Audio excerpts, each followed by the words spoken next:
Uau, tá cheio isso aqui, hein? Semana que vem, como é que vai ser, né? Deus tem falado comigo sobre o como nós estamos com sede e com fome do Evangelho. E antes que você não me compreenda bem, nem todas as vezes que a Bíblia é aberta ou que falam em nome de Deus o Evangelho é exposto, comunicado. A Bíblia, ela é a história do Evangelho, mas infelizmente nós podemos abrir a Bíblia e não falarmos do Evangelho. E Deus tem falado comigo sobre essa realidade das pessoas estarem sedentas, famintas pelo Evangelho. E sempre que eu inicio a minha semana costuma iniciar na terça-feira, né? Tem algumas classes que a semana começa na terça, né? Pastor, cabeleireiro, né? Tem mais algumas aí, né? Que começa na terça. É bom porque segunda está tudo vazio, né? Shopping, praia, está tudo vazio.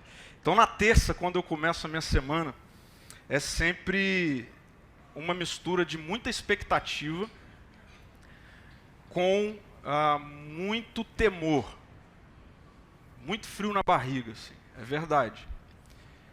Porque eu falo com o Senhor, por favor, Deus, não permita que eu abra a Tua palavra, que eu fale muitas coisas e não fale do Evangelho. E não comunique o Evangelho. Quando vocês se lembrarem de mim lá na terça-feira, lembre isso. Senhor, inspire o Pedro, inspire o pastor de Evangelho. Porque nós podemos circular o Evangelho e não sermos centrais ou centralizados no Evangelho. Tem sido muito bom andar nessa comunidade centrados no Evangelho. O apóstolo Paulo vai dizer que o Evangelho é o poder de Deus para transformar vidas. O Evangelho. E a gente está nessa série Descomplique a Vida. Semana passada nós falamos um pouco sobre descomplicar essa ideia de salvação. E foi muito legal a repercussão ao longo da semana, pessoas que fizeram contato, e pessoas que participam de grupos de vida à mesa e puderam mergulhar um pouco mais no tema. Foi fantástico ver como foi especial para a vida de pessoas, para a minha vida, se depararem com essa salvação descomplicada. E hoje eu quero falar um pouquinho sobre essa outra palavra, que também é uma palavra muito presente na cultura contemporânea, propósito. E eu quero iniciar com uma frase, um pensamento, que não é contemporâneo, mas de um tempo para cá, ele tem, enfim, sido recorrentemente falado ou lembrado, né? Talvez você já tenha falado essa frase, escutado essa frase. Os dois mais importantes dias da sua vida são os dias que você nasce e o dia que você descobre o porquê. Os dois dias mais importantes da sua vida. O dia que você nasceu e o outro dia, o dia que você descobriu o porquê você nasceu. Esse porquê é o que eu estou chamando aqui de propósito. Esse porquê é o que a cultura contemporânea chama de propósito. Por que nós nascemos? Por que você nasceu? Por que eu nasci? E esse porquê ou propósito, dentro de um panorama geral, tem sido definido de várias formas. Uma delas é essa finalidade da vida. Então, propósito é a finalidade da vida. Ou ainda, propósito é a razão pelo qual se vive. Já ouvi pessoas dizerem que isso é propósito. Propósito é a razão pelo qual eu vivo. Ou ainda, propósito é planejamento a longo prazo para a realização de coisas grandes. Essa eu encontrei como definição de Google. Planejamento a longo prazo para a realização de coisas grandes. propósito para muitas pessoas é o motivo pelo qual acorda toda manhã. Então, qual é o propósito da minha vida? Olhe para o motivo pelo qual você acorda toda manhã. A questão é, como descobrir o porquê, ou como descobrir o propósito da sua existência? Como descobrir o propósito da minha existência? E aí, nós temos muitos caminhos de respostas a essa pergunta, né? Muitos caminhos surgindo, desde vias gratuitas a vias caríssimas. Muitas vias surgem para responder como eu descubro, como eu encontro o propósito da minha existência. Aí você vai encontrar vídeos no YouTube, você vai encontrar um monte de coisa gratuita e você também vai precisar, ou vai encontrar coisas caríssimas que prometem a você entregar a resposta para essa pergunta. Qual é o propósito da minha vida? Mas a verdade é que propósito acabou se tornando também um assunto complicado. Eu vou mostrar para você pelo menos 3 complicações, ou como essa complicação reverbera e fica evidente para muitas pessoas. E quando eu falo que propósito se tornou um assunto complicado, eu tiro isso de conversas que eu tenho com pessoas, tiro isso muitas vezes de reflexões minhas, nessa ânsia de encontrar propósito. Por que propósito se tornou um assunto complicado? Primeiro, porque está sempre relacionado à atividade ou tarefa. A nossa cultura, muitos livros, muitos palestrantes, enfim, limitaram propósito a essa realidade de alguma atividade ou alguma tarefa. Então, muitas pessoas têm confundido propósito com carreira. Okay? O propósito da minha vida é ser pastor, o propósito da minha vida é ser dentista, o propósito da minha vida é ser professor. Então, veja, propósito se tornou sinônimo de carreira, de atividade, de alguma coisa que eu faço. Mas e quando eu não estou fazendo nada? Mas e quando eu estou desempregado? Mas e quando eu não deslanchei na carreira? Então significa que eu não tenho propósito? Propósito se tornou uma ideia complicada também, porque está sempre relacionado a algo grande e inédito. Grande e inédito.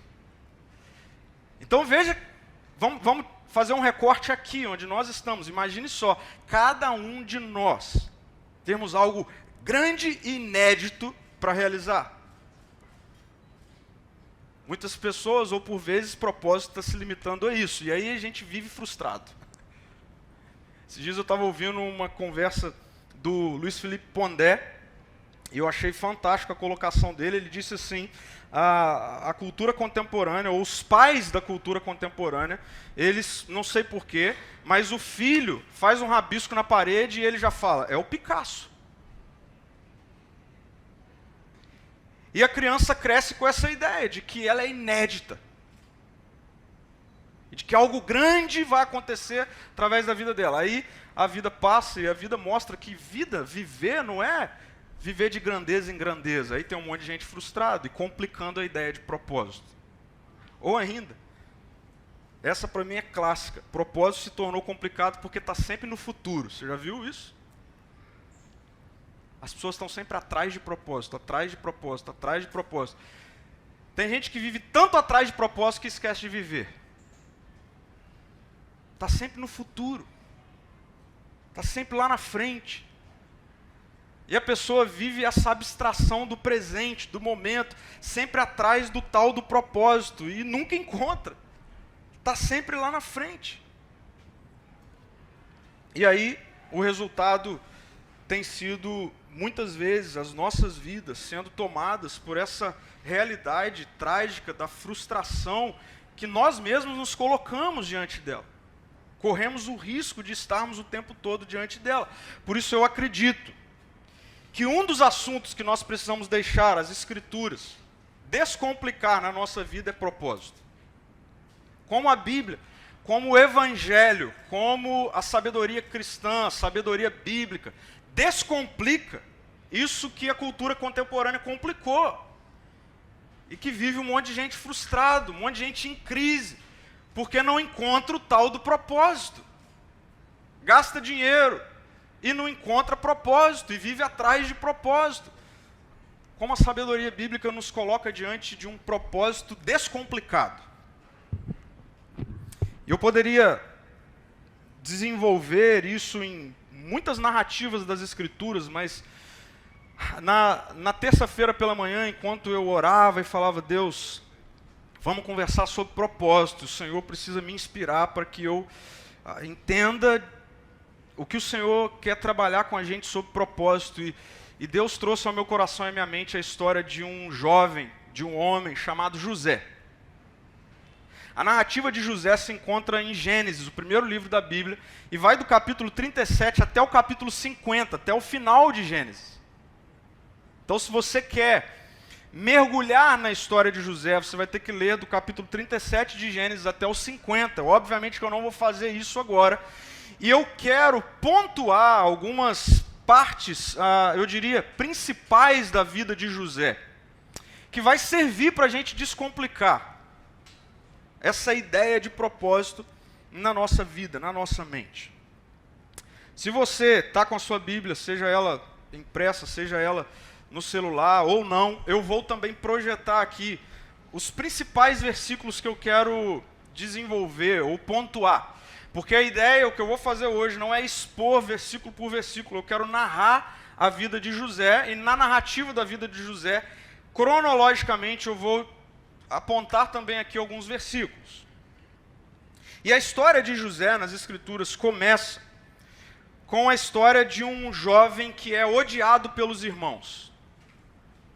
A história de José começa como José sendo um jovem odiado pelos irmãos. Veja, Gênesis 37, versículo 2, vai dizer, quando José tinha 17 anos, o que José fazia era cuidar dos rebanhos do seu pai. José cuidava dos rebanhos do seu pai. E José tinha outros irmãos. E veja como era a relação de José com os seus irmãos. Versículo 4 do capítulo 47 nos mostra isso. Os irmãos de José, por sua vez, odiavam José. E a gente vai ver que uma das questões que faz com que os irmãos odeiem José é porque o texto diz que o pai de José tinha um amor especial por José. E aí, o texto vai dizer que eles não eram capazes de lhe dizer uma única palavra amigável. Esse é José. É assim que a Bíblia inicia a história de José. Ele vive num contexto onde os seus irmãos o odeiam, não são capazes de dizer uma única palavra amigável.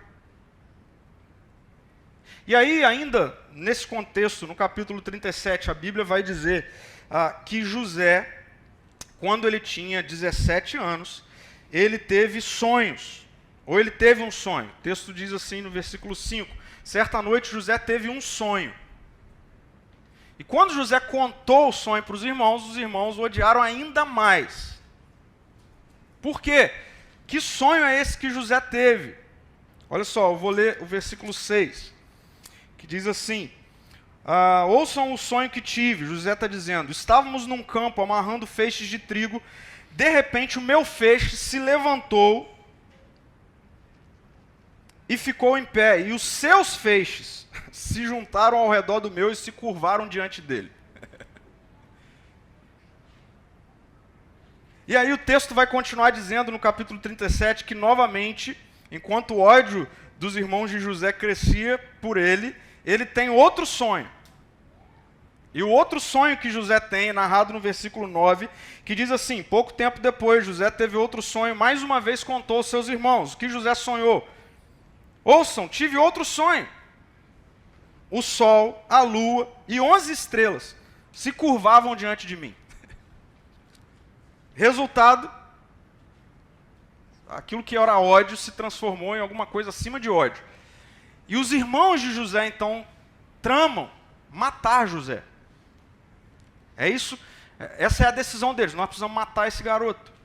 Esse garoto é louco, e ainda fica tendo esses sonhos malucos, e a gente já não gosta dele por causa do nosso pai, ele ainda vem falar, insinuar que em algum momento nós vamos nos curvar diante dele. Vão matar esse menino. Acontece que alguém dos irmãos fala, não, a gente não pode matá-lo, ele é sangue do nosso sangue, isso tem a ver com a cultura da época também, mas vamos dar um sumiço. E aí a conversa gira em torno de, é verdade, a gente matar José não vai dar em nada, vamos vender José, pelo menos a gente ganha alguma coisa. Esse menino não serve para nada, vamos pelo menos vender José e a gente ganha alguma coisa. E aí a gente vai, ou a gente chega num outro momento da vida de José, que é quando José é vendido como escravo pela primeira vez. José vai até onde os seus irmãos estavam, amando do pai, e quando ele chega, os irmãos... eles por 20 peças de prata e os negociantes os levaram, ou o levaram, para o Egito. Então José, 17 anos, odiado pelos irmãos, vendido como escravo pela primeira vez, chega no Egito. Enquanto José está chegando no Egito, os irmãos estão mentindo para o pai sobre o que tinha acontecido. Eles pegaram uma parte da túnica de José, mataram um bode, encharcaram no sangue do bode e falaram com o pai que o menino tinha morrido. E uma confusão, imagine só o pai achando que o menino tinha morrido. Enquanto isso, José chegava no Egito. E aí, o final do capítulo 37, nos diz que os negociantes midianitas, então, aqueles que compraram José pela primeira vez, venderam José a Potifar, que era o capitão da guarda do faraó. Então, José é vendido pela segunda vez. José, um jovem de 17 anos, odiado pelos irmãos, vendido pela primeira vez, agora é vendido pela segunda vez, como um escravo. José chega na casa de Potifar. E eu quero ler com vocês, capítulo 39, do versículo 2 até o versículo 5, que vai falar um pouco de quem é José na casa de Potifar. Então Potifar é esse senhor que comprou José dos midianitas que haviam comprado José dos irmãos. Acompanhe comigo. Gênesis 39, versículo 2, vai dizer assim, o Senhor, preste atenção nisso, o Senhor estava com José. O Senhor estava com José. Por isso, ele era bem sucedido em tudo que fazia no serviço na casa do seu senhor egípcio. Potifar percebeu que o Senhor estava com José e lhe dava sucesso em tudo que ele fazia. Satisfeito com isso, Potifar nomeou José seu assistente pessoal e o encarregou de toda a sua casa e de todos os seus bens. A partir do dia em que José foi encarregado de toda a casa e de todas as propriedades de Potifar, o Senhor começou a abençoar a casa do egípcio por causa de José. Por causa de José. Então veja, eu gosto de pensar nesse início que fala de José, um escravo na casa de Potifar. O Senhor estava com José. E por isso ele era bem sucedido. E aí, nessa de Potifar perceber que José era bem sucedido em tudo que fazia, o texto diz que Potifar entrega tudo que ele tinha, tudo que ele possuía. Ou seja, de um escravo, ele pega José e ele dá um cargo melhor a José nessa realidade de escravidão, que era um contexto cultural da época. E aí a gente chega num detalhe desse episódio, ou desse momento de José na casa de Potifar, que é narrado para a gente no versículo 6 do capítulo 39. E esse eu quero projetar aqui. Porque o texto diz assim, José era um rapaz muito bonito, de bela aparência. E logo a esposa de Potifar, olha o problema, começou a olhar para ele com desejo. Venha e deite-se comigo. Ordenou ela. Agora presta atenção. Potifar é o senhor, é o dono, a esposa é a dona. E olha o problema da vida de José. A mulher se apaixona por José. O texto diz que ele era um rapaz bonito. E essa mulher que é dona de José, ordena que José se envolva com ela. E aí capítulo 39, versículo 8 e 9, vai dizer que José recusa. E a recusa de José é muito interessante como José fala com ela, porque José diz assim, ó, meu senhor me confiou todos os bens de sua casa e não precisa se preocupar com nada. Ninguém aqui tem mais autoridade que eu. Ele não me negou coisa alguma, exceto a senhora, pois é mulher dele. É a resposta que José dá. Como poderia eu cometer tamanha maldade? É José falando com a mulher. Como eu poderia cometer tamanha maldade, trair o Senhor que confiou em mim todas as coisas? E ele diz, estaria eu pecando contra Deus? E aí você imagina uma mulher apaixonada por um rapaz, que ela é dona dele, ouvindo que ele não vai ficar com ela.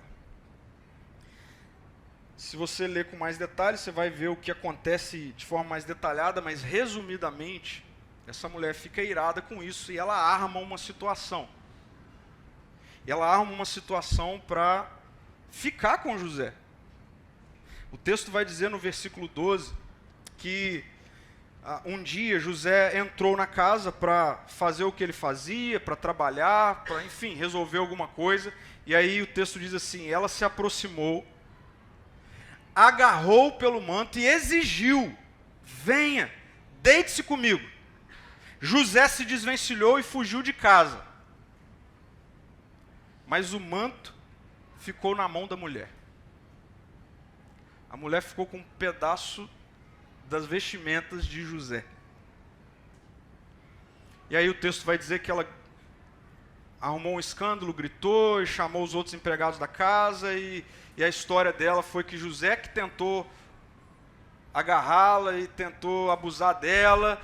E aí o que acontece é que quando Potifar chega em casa, a versão que a mulher vai contar para Potifar é de que, de fato, José tinha tentado agarrar e ficar com ela, e aí o resultado é que José é preso injustamente. Ao ouvir a mulher contar como José havia tratado, Potifar se enfureceu, pegou José e o lançou na prisão onde ficavam os prisioneiros do rei, e ali José permaneceu. Um jovem odiado pelos irmãos, vendido como escravo uma vez, vendido como escravo duas vezes, agora é lançado na prisão injustamente. É uma boa história para falar assim, você não tem propósito, sua vida, esquece. E aí olha isso, versículo 21 e 23 do capítulo 39 diz assim, mas o Senhor estava com ele na prisão e o tratou com bondade. Fez José conquistar a simpatia do carcereiro que em pouco tempo encarregou José de todos os outros presos e de todas as tarefas da prisão. O carcereiro não precisava mais se preocupar com nada, pois José cuidava de tudo. O Senhor estava com ele, ele dava sucesso em tudo que ele fazia. Dependendo da palestra que José escutasse no YouTube, eles iam falar com José assim, cara, sua vida não tem propósito.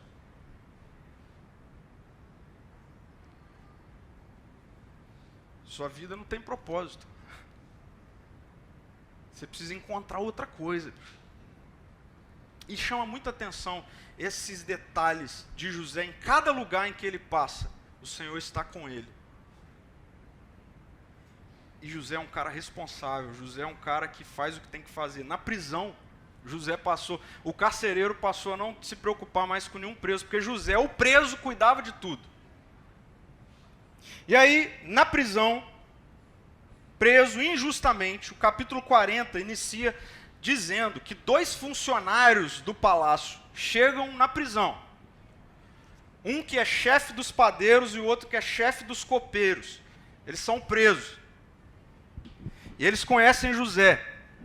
E os dias passam, o fato é que numa manhã, os dois acordaram assustados porque eles tinham sonhado com algo e não entendiam nada do que haviam sonhado. E aí, José acorda, percebe, o texto mostra isso, percebe que os dois estavam lá confusos, atormentados, e ele pergunta o que tinha acontecido com os dois, e os dois então contam os sonhos, cada um conta o sonho que teve para José, e José interpreta o sonho dos dois. Resumindo, é muito legal, você pode ler para você ver o sonho, mas resumindo, José diz para um assim, ó, então, em 3 dias você vai ser restaurado o seu emprego diante do faraó. Aí o outro, e o meu? Em 3 dias você vai ser pendurado e você vai morrer enforcado. Imagina. E de fato é o que acontece. O chefe dos padeiros morre e o chefe dos copeiros é levado de volta para o emprego diante do faraó. E aí, ao chefe dos copeiros, porque não adiantava José pedir para o chefe dos padeiros, que ia morrer, para o chefe dos copeiros, olha só o que José pede, presta atenção nisso. Quando a situação estiver bem para você, é o pedido de José, peço que se lembre de mim. Fale de mim ao faraó, para que ele me tire deste lugar, pois fui trazido à força da minha terra natal, a terra dos hebreus, e agora estou nessa prisão onde fui lançado sem motivo justo. José Pedro, ó, quando você for, vai dar certo, pode ver, vai funcionar. Quando você for, lembre-se de mim. E aí o capítulo 40, no versículo 23, termina com essa frase. O chefe dos copeiros, porém, se esqueceu completamente de José e não pensou mais nele. Aí imagina José, bicho, a cabeça desse menino. A vida não tem propósito. E aí o capítulo 41 vai iniciar dizendo que 2 anos inteiros se passaram, preste atenção nisso, 2 anos inteiros se passaram, e o faraó teve um sonho. E o faraó teve um sonho, e também levanta a corda perturbado. O faraó manda chamar os magos, os sábios do reino, para ver se eles poderiam interpretar o sonho, e ninguém interpreta o sonho, ninguém dá conta de interpretar o sonho, e aí quem aparece? O chefe dos copeiros.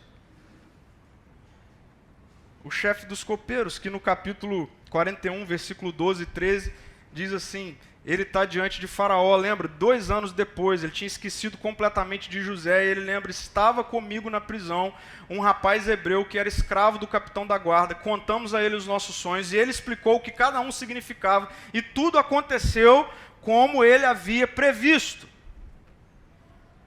O que acontece? Manda chamar o menino. Chama José. E é muito interessante, porque no capítulo 41, versículo 16, versículo 14, o texto diz assim, na mesma hora então que vão lá chamar José, na mesma hora o faraó mandou chamar José e ele foi trazido depressa da prisão. Aí, olha que detalhe interessante que o texto nos dá. Depois de barbear-se e trocar de roupa, apresentou-se ao faraó.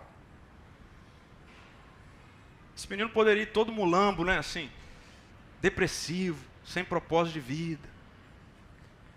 O texto diz que ele se barbeou, se arrumou e foi se apresentar ao faraó. Ele nem sabia o que ele ia fazer lá.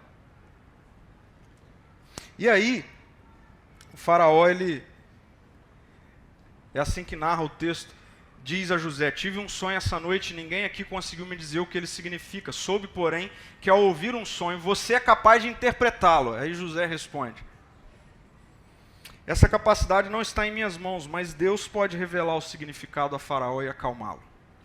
Lembra? Deus está com José. E José tem a percepção de que Deus está com ele, seja sendo vendido como escravo uma primeira vez, seja vendido como escravo uma segunda vez, seja sendo lançado injustamente na prisão, seja esquecido pelo cara que ele ajudou. José tem a consciência, Deus está comigo. E aí, do versículo 25 até o versículo 27, a gente tem José interpretando os sonhos de Faraó, e não apenas interpretando os sonhos de Faraó, mas até aconselhando a Faraó o que ele deveria fazer diante do que o sonho dizia que iria acontecer. E aí, nesse momento acontece algo com José. Porque um dos conselhos que José dá a Faraó é: olha, você precisa arrumar alguém que tenha sabedoria para conduzir o povo no tempo das vacas magras. Porque é desse sonho de Faraó que vem o tempo das vacas gordas e o tempo das vacas magras. O sonho, resumidamente, tinha a ver com ia ter um tempo de prosperidade, mas ia ter um tempo de seca, de falta. E aí José aconselha: você precisa arrumar alguém para administrar bem o tempo das vacas gordas, para que no tempo das vacas magras não falte nada. E José poderia estar esperando assim: posso voltar para a prisão? E aí, versículo 38 até o versículo 44, o texto diz assim: o Faraó e os seus oficiais gostaram das sugestões de José. Por isso o Faraó perguntou aos oficiais: será que encontraremos alguém como este homem?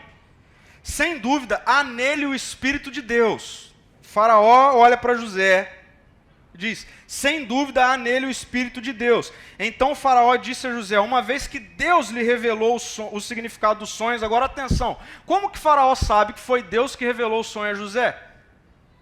Faraó não conhece a Deus, o Deus de José. Ele sabe porque José disse que se alguma coisa acontecesse era porque Deus ia fazer por ele. E Faraó diz: então, uma vez que Deus lhe revelou o significado dos sonhos, é evidente que não há ninguém tão inteligente ou sábio como você.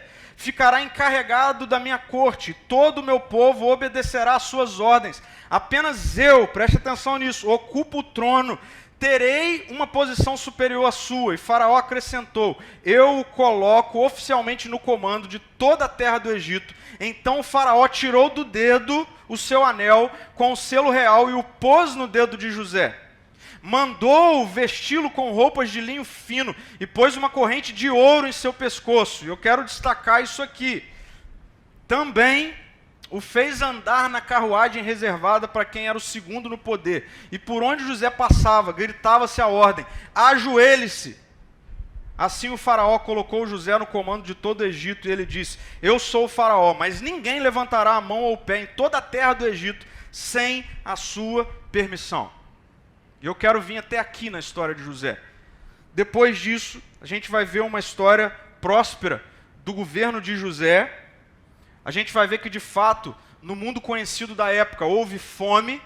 E aí o que acontece é que houve fome lá onde a família de José estava, e os irmãos vêm e até então não sabiam onde José estava e se deparam com José. E aí a gente tem uma história maravilhosa de reconciliação, de perdão e um desfecho próspero na vida de José. Mas eu quero focar no tema dessa noite. Descomplicar a nossa ideia sobre propósito. E a pergunta que eu faço é: lembra lá daquela frase: os 2 dias mais importantes da sua vida é o dia em que você nasce e o dia que você descobre por quê. A minha pergunta é: dentro dessa cronologia, como é que José descobriu o propósito da sua existência? Dentro dessa cronologia, onde é que está o dia em que José descobre por que ele nasceu? José nos ensina muito sobre propósito sem complicação, ou melhor, Deus nos ensina, por meio da vida de José, sobre propósito sem complicação. E eu quero ser bem pontual, já caminhando aqui para algumas aplicações bem práticas para a nossa vida. Eu diria que se a gente perguntasse para José assim: José, seguinte, cara, sua história é muito doida. O que você aprendeu sobre propósito? Essa é a pergunta. José, senta aqui, vamos tomar um café. José, dá uma palestra aí sobre propósito pra gente. Faz uns videozinhos no YouTube aí, faz umas lives no Instagram. Fala sobre propósito. O que você descobriu sobre propósito? Me dá o segredo acerca de propósito. Olhando para a vida de José, eu acredito que José nos daria esse conselho. Viva com propósito e não atrás de um propósito. Viva com propósito e não atrás de um propósito. Viva uma vida cheia de propósito e não uma vida que busca um propósito. Lembra das complicações, e não algo que está no futuro, e não algo que tem a ver apenas com algo inédito, grande, não que tenha apenas a ver com a sua carreira, não. Viva uma vida com propósito. Sabe, esse anseio e essa ambição por propósito tem escravizado muita gente. Esse anseio por encontrar um propósito tem feito muita gente viver abstraída, desconectada do presente, do agora. Mas e o sonho? É verdade que Deus deu a José o sonho de que todos se curvariam diante dele. Lembra do sonho? É verdade, Deus deu esse sonho. Mas também é verdade que José precisou encontrar propósito todos os dias para ele viver. Porque imagina José preso ao sonho. Imagina se José acordasse todo dia, mas tem alguma coisa errada, eu sonhei que todo mundo ia se curvar diante de mim, eu estou aqui agora sendo vendido como escravo, eu estou de novo sendo vendido como escravo, aí eu faço tudo certo, e a mulher dá em cima de mim, e eu não quero ficar com a mulher, e a mulher arma, e eu sou preso injustamente. Imagina José, mas e o sonho, mas e o sonho, mas e o sonho? José não vive com um sonho, ele vive com um propósito.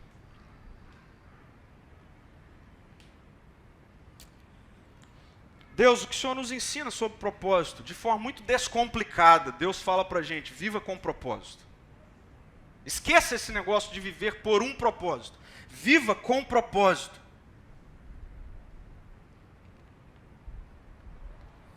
Aqui nós encontramos uma chave importante que descomplica todo esse negócio de descobrirmos o propósito da nossa existência. Presta atenção. De onde vem o sonho de José? O texto diz, Deus dá sonhos a José. Quem conduz José ao sonho? Deus. Entendeu? Às vezes Deus nos dá um sonho e a gente acha que nós que vamos nos conduzir até o sonho. E aí isso se torna uma idolatria. E a gente esquece de andar com Deus. Com isso a Bíblia está nos mostrando que esse um propósito, preste atenção nisso, se existe um propósito na sua vida, na minha vida, não é algo que está nas nossas mãos.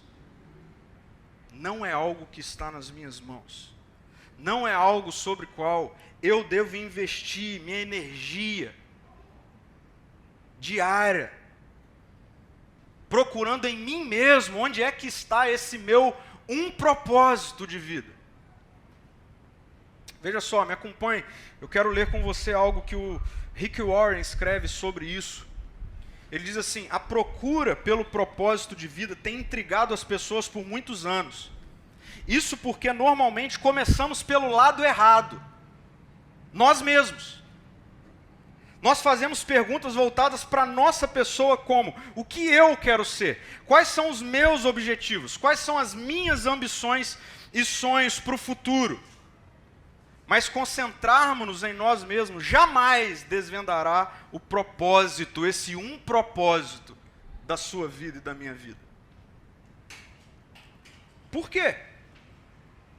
Simples. Porque eu sou criado. Porque você é criado. Porque José foi criado. Não dá para a criatura dizer para si mesmo por que é que ela foi feita, se nem ser feita ela foi capaz de se fazer. O Rick Warren ele continua dizendo assim, ao contrário do que dizem muitos livros e palestrantes famosos, você não irá descobrir o propósito da sua vida olhando dentro de si mesmo. É provável que você tenha tentado isso. Quem aqui já não tentou isso? Você não criou a si mesmo, logo não há jeito de dizer a si mesmo para o que foi criado. Somente o Criador poderá lhe mostrar. Somente o Criador poderá lhe mostrar. Quem levou José ao posto de governador no Egito? Não foi a sua ambição atrás de um propósito. Quem levou José a governador do Egito foi Deus. Agora, quer descomplicar a ideia de propósito na sua vida? Então viva com propósito. Pare de viver atrás desse um propósito. Porque não é vida por propósito, é vida com propósito. Eu quero deixar 3 características de alguém que vive com propósito. E eu vejo essas 3 características em José. E a minha oração é para que essas 3 características estejam presentes em mim e em você. 3 características de alguém que vive com propósito. Primeiro, consciência de autoexistência transformadora.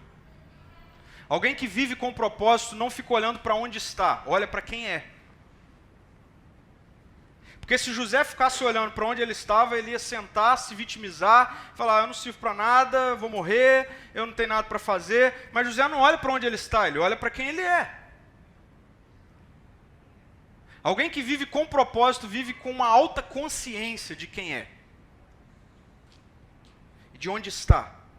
E essa autoexistência, ela é transformadora. Deixa eu dizer algo para todos nós. Quem você é hoje, quem nós somos hoje, precisa ser suficiente para fazer você viver uma vida com propósito. Hoje, quem você é hoje, precisa ser suficiente para fazer você viver com propósito. Hoje. E não existe nada mais profundo do que se viver com propósito, do que viver para transformar. O problema é que esse conceito de propósito, sempre relacionado a futuro, tem feito muita gente perder a consciência da autoexistência no presente, e aí vive viajando no futuro. E no presente é um fardo estrutural e emocional, para todo mundo ao redor. Eu nessa viagem de que não, mas eu tenho um propósito, meu propósito está lá, eu estou buscando. Aí no presente é um fardo emocional e estrutural. Perde a consciência da autoexistência no momento. De ser um agente transformador. Olha só, se você não serve para transformar algo quando é odiado, quando é esquecido, quando não está numa posição de status, você também não servirá para transformar nada quando estiver em posição de destaque. Pode anotar. Se você, sem posição, sem status, sem poder, sem dinheiro, não transforma algo, quando você tiver dinheiro, tiver status, tiver poder, você não vai transformar nada.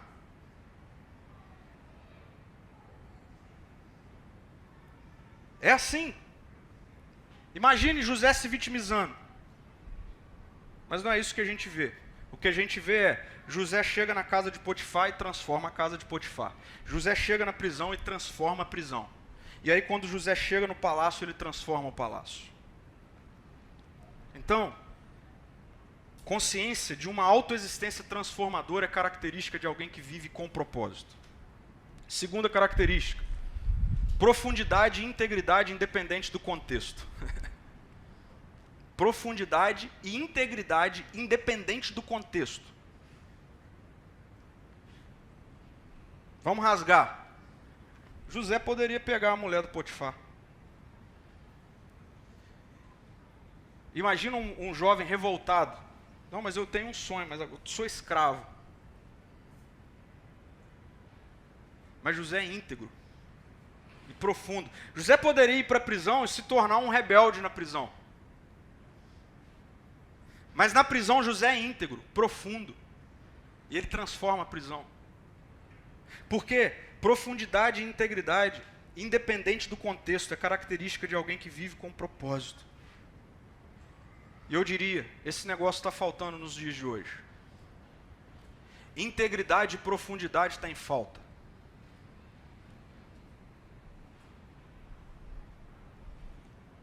E profundidade e integridade são posturas que comunicam o quanto nós confiamos no cuidado de Deus. Não é algo que está em nós meramente. Porque essa frase que se repete cotidianamente na história de José nos mostra isso. Deus estava com José, enquanto ele estava sendo vendido como escravo, enquanto ele estava sendo assediado na casa do seu servo, enquanto ele foi preso, acusado injustamente, enquanto ele chega na prisão, Deus está com José. José tem consciência de que Deus está com ele. José confia em Deus, por isso, confiante em Deus, dá para ser íntegro e profundo. Terceira característica de alguém que vive com propósito é guiado por Deus ao invés de ser guiado por sonhos. Deus nos dá sonhos, mas Deus não nos dá sonhos para que os sonhos se tornem os nossos ídolos. Preste atenção nisso. Deus não nos dá sonhos para que os sonhos ocupem o lugar dele no nosso coração. E também é verdade que Deus nos dá sonhos, mas que nem todo sonho vem de Deus. A psicologia explica isso.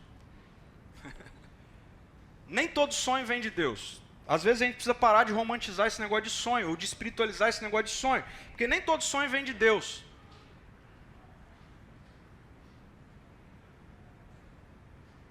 E é interessante como a gente quer bons sonhos. Imagina o sonho do chefe do padeiro lá. Nem todo sonho vem de Deus. Mas Deus nos dá sonhos. Agora, Deus não nos dá sonhos para que o sonho ocupe o lugar dele no nosso coração. Deus não nos dá sonhos para que o sonho se torne uma idolatria no nosso coração. É verdade, foi Deus quem deu o sonho a José. Mas José nunca foi guiado pelo sonho, ele era guiado por Deus. Sabe quantos anos se passaram do sonho de José até ele chegar diante de Faraó? 13 anos. Ao longo desses 13 anos, José não era guiado pelo sonho, José andava com Deus. E é isso que o texto nos mostra. Deixa eu dizer algo para você, anote isso. O Deus que sopra a vida é o Deus que dá propósito. O Deus que sopra a vida é o Deus que dá propósito. O propósito de Deus para José, isso é maravilhoso. O propósito de Deus para José era levá-lo a ser governador do Egito. O propósito de Deus para José era levá-lo a ser governador do Egito. Mas o propósito de José era andar com Deus. Entendeu? Deus pode dar sonhos a você, Deus pode me dar sonhos.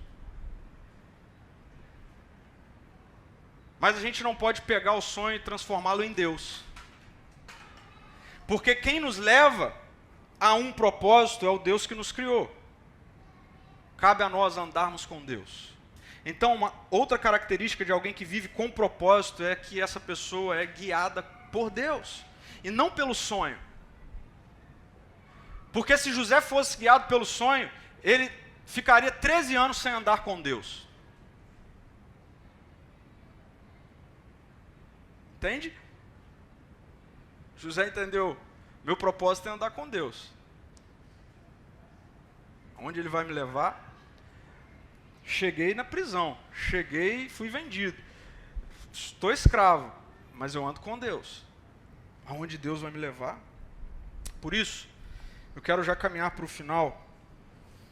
Voltando novamente à frase inicial, os dois mais importantes dias da sua vida são os dias que você nasce e o dia que você descobre o porquê. Eu quero propor uma outra linha de raciocínio acerca de propósito. Preste atenção. Os 2 dias mais importantes da sua vida são os dias que você nasce e o dia que descobre que precisa nascer de novo. Os 2 dias mais importantes da sua vida, o dia que você nasce e o dia que você descobre que precisa nascer de novo. Sabe por quê? Porque se não nascer de novo, não vai encontrar propósito.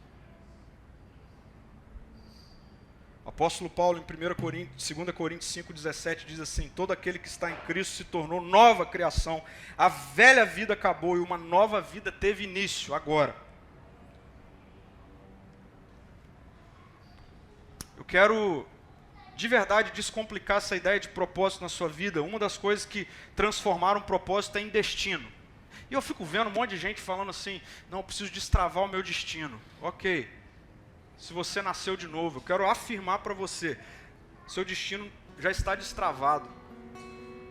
E quem destravou o seu destino foi Jesus quando subiu numa cruz. E naquela cruz ele disse, está consumado. Tudo que poderia travar a vida dele ou dela para frente, eu carrego sobre mim. Então, quando você ficar pensando em propósito, nessa ideia de destravar o seu destino, fale para você mesmo.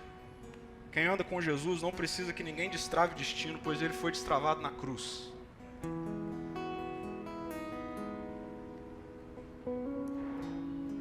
Para refletir e praticar, qual é o nível de profundidade da sua relação com Deus?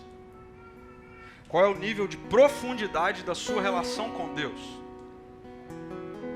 Profundidade pode ser raso. Pode ser raso. Pode ser na média. Pode ser muito profundo. Queira ser muito profundo. Porque quem é muito profundo na relação com Deus, na amizade com Deus, descobre que todo dia tem propósito. Mesmo sendo na prisão, mesmo sendo escravizado, mesmo sendo injustiçado, porque propósito é andar com Deus.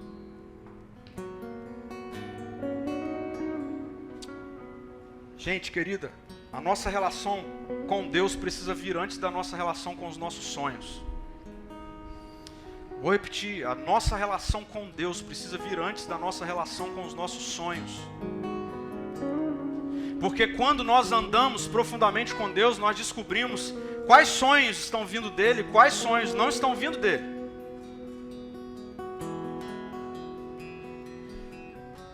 Há algum tempo atrás eu estava conversando com uma discípula de Jesus da nossa comunidade e essa pessoa veio falar comigo sobre um empreendimento que surgiu. Ou seja, um sonho. E aí ela veio me contar o sonho, a gente conversando assim.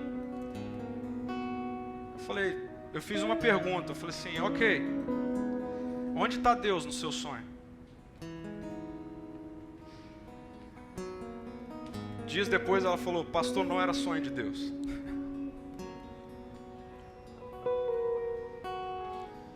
Nós precisamos aprofundar o nível da nossa amizade com Jesus. E a amizade com Jesus não se constrói aqui, tá?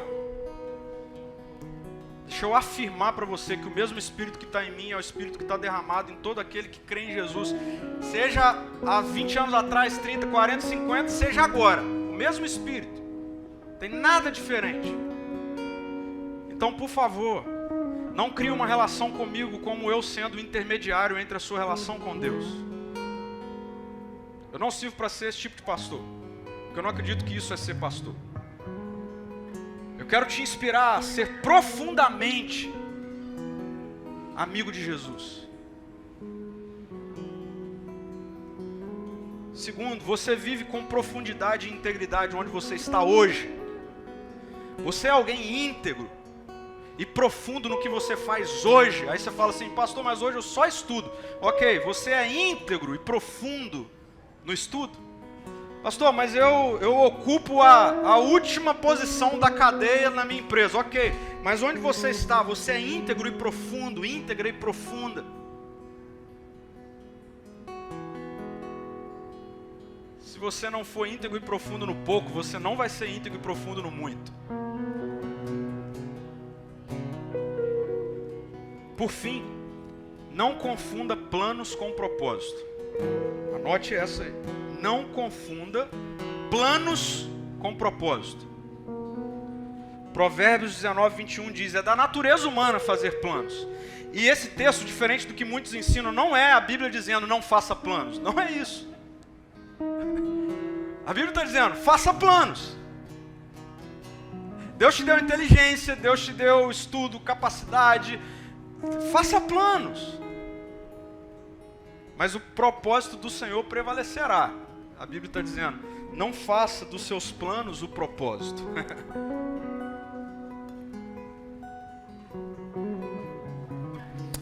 Eu quero orar por mim, eu quero orar por você. Por você que está aqui, por você que está em casa. Porque a gente precisa mastigar esse negócio que a gente ouviu e refletiu hoje. Tá? A gente precisa digerir isso aqui. Porque à medida em que os dias foram passando, ao longo dessa semana, assim, eu fui me pegando como eu às vezes confundo meus planos com o propósito. Como às vezes eu idolatro os meus sonhos e esqueço de andar com Deus. Como às vezes eu começo a me relacionar com Deus para que Deus realize os meus sonhos. Mas Deus está falando comigo, então ande comigo. Ande comigo. E o que eu tenho para você vai se cumprir, cara. Eu não sei para você, mas isso descomplica propósito para mim. Porque eu estou aliviado assim, ó. Porque meu alívio é, Deus, o Senhor me criou. Para onde o Senhor vai me levar é com o Senhor. Eu tenho hoje. Hoje eu quero andar com o Senhor. Eu quero viver com um propósito agora, Deus. Eu quero ter esse alto grau de senso de existência agora. Sabe, a nossa cultura tem transformado o ser pai, ser mãe, em uma vida sem propósito. Tem transformado o cuidar de alguém em uma vida sem propósito. Então eu quero dizer para você, eu não sei o que você faz, mas Deus quer que você viva com um propósito onde você está hoje. Deus quer que você saia daqui com um alto grau de consciência de existência. Você existe para transformar. Onde você está? Transforme a vida do seu filho, da sua filha, do seu marido, da sua esposa. Transforme o seu condomínio. Transforme o seu bairro, sua casa, sua vizinhança. Transforme o seu local de trabalho. Independente de onde você esteja no local de trabalho. Você transforme. Vai andando com Deus, íntegro e profundo. E vai andando com Deus. E aí Deus vai te colocando onde Ele quer que você seja colocado. E aí a gente vai parar com essa crise de propósito estar sempre no futuro. E a gente vai ter consciência de que o meu propósito é andar com Deus. Eu sou cheio de propósito hoje. Sou cheio de propósito. Os 2 dias mais importantes da sua vida. O dia que você nasceu. Sabe por quê? Porque quando você nasceu alguém que é singular. Não existe ninguém como você. Com isso não estou dizendo que você é o centro do universo, tá bom? Mas você é ímpar, você é singular. Mas o segundo dia mais importante da sua vida é o dia que você reconhece que você precisa nascer de novo. Porque você reconhece que você não dá conta de encontrar propósito, sentido, motivação em si mesmo. E a revelação do Evangelho é: vinde a mim, todos que estão cansados e sobrecarregados, eu os aliviarei. Jesus, obrigado, porque a nossa existência está no Senhor. Obrigado, Jesus, porque nós não somos o que fazemos, nós não somos a carreira, nós não somos o vestibular que passamos, nós não somos o quanto temos na conta bancária, nós não somos os bens que nós temos, nós não somos o que disseram que somos, nós somos o que o Senhor diz que somos. Se estamos em Cristo, eu quero em nome de Jesus que a cada pessoa aqui nessa noite ouça: você é uma nova criação. As coisas velhas passaram, surgiram coisas novas. Senhor, nós queremos andar com o Senhor, andar com o Senhor. Obrigado pela vida de José narrado nas Escrituras. Longe de ser alguém perfeito, José foi alguém que entendeu que o Senhor estava com ele na injustiça, assim como o Senhor esteve com ele no palácio.